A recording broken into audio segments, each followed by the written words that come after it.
Thomas set sail. It was a blustery, buffety day on the island of Sodor. Edward's coal trucks creaked and cranked against the wind.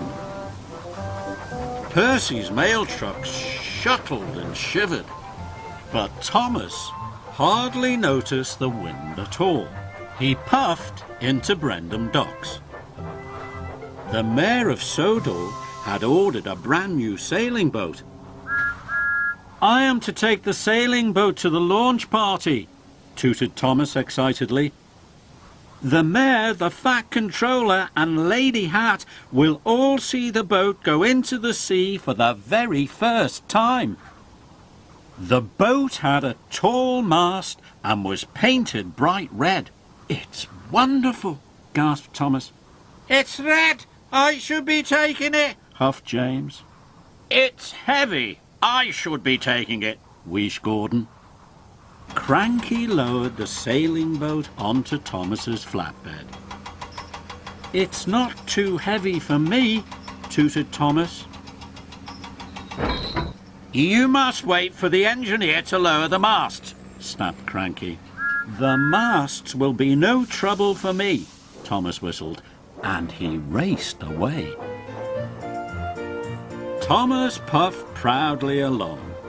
The wind was strong and the boat was heavy, but not too heavy for Thomas.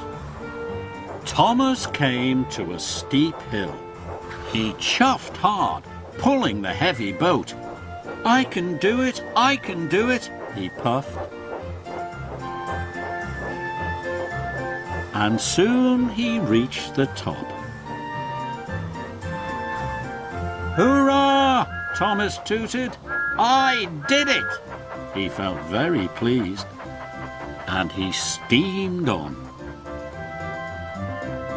Then Thomas met Emily. "Look at my sailing boat, Emily," Thomas tooted. "Don't you look grand?" wished Emily, and Thomas knew he did. Thomas felt very grand as he steamed past Elizabeth. "Be careful with that tall boat," she hooted. "It's a very blustery day." But Thomas felt far too important to take any notice. Next, Thomas puffed towards a low bridge. Rosie was waiting at the signal. "Watch out, Thomas," whistled Rosie sharply. Thomas applied his brakes and stopped just in time. "The mast is too tall to go under the bridge," puffed Rosie. "Then I shall take another track," puffed Thomas. Thomas chuffed proudly on. Then there was trouble. He heard a loud crunch. Thomas looked up. "Oh no!" cried Thomas. "The tall mast must have caught in the trees." Thomas couldn't move forwards or backwards, so he huffed and he chuffed, and with a mighty puff, Thomas broke free. "Hooray!" tooted Thomas. But Thomas didn't know the ropes holding the sails had untied. Thomas was feeling very grand now.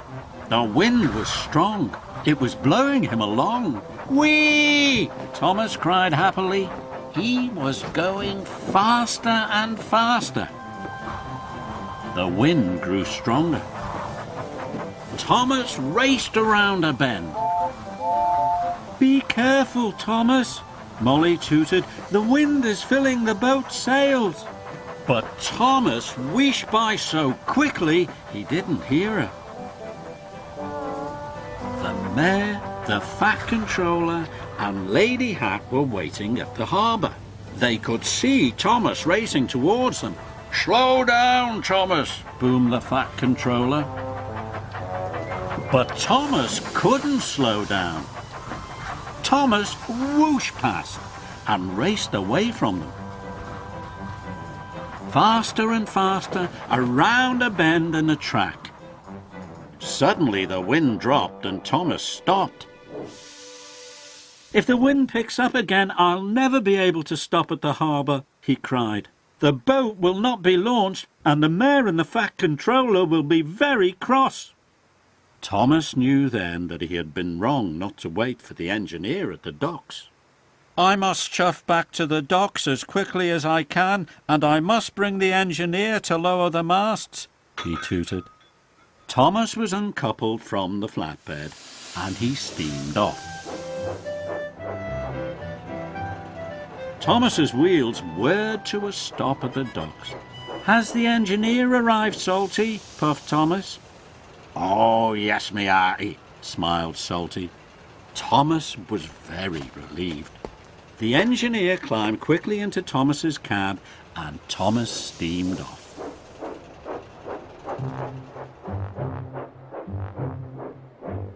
Soon, Thomas arrived at the sailing boat. The engineer rolled the sails and lowered the masts. Slowly, Thomas chuffed back to the harbour.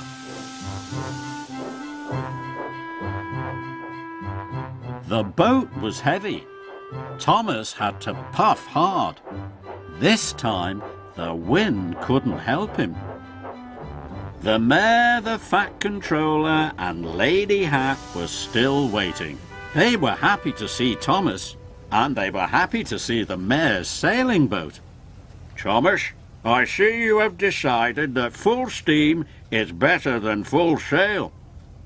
"Yes, sir," tooted Thomas. And as he watched the boat slide into the water, Thomas was very proud to be really useful.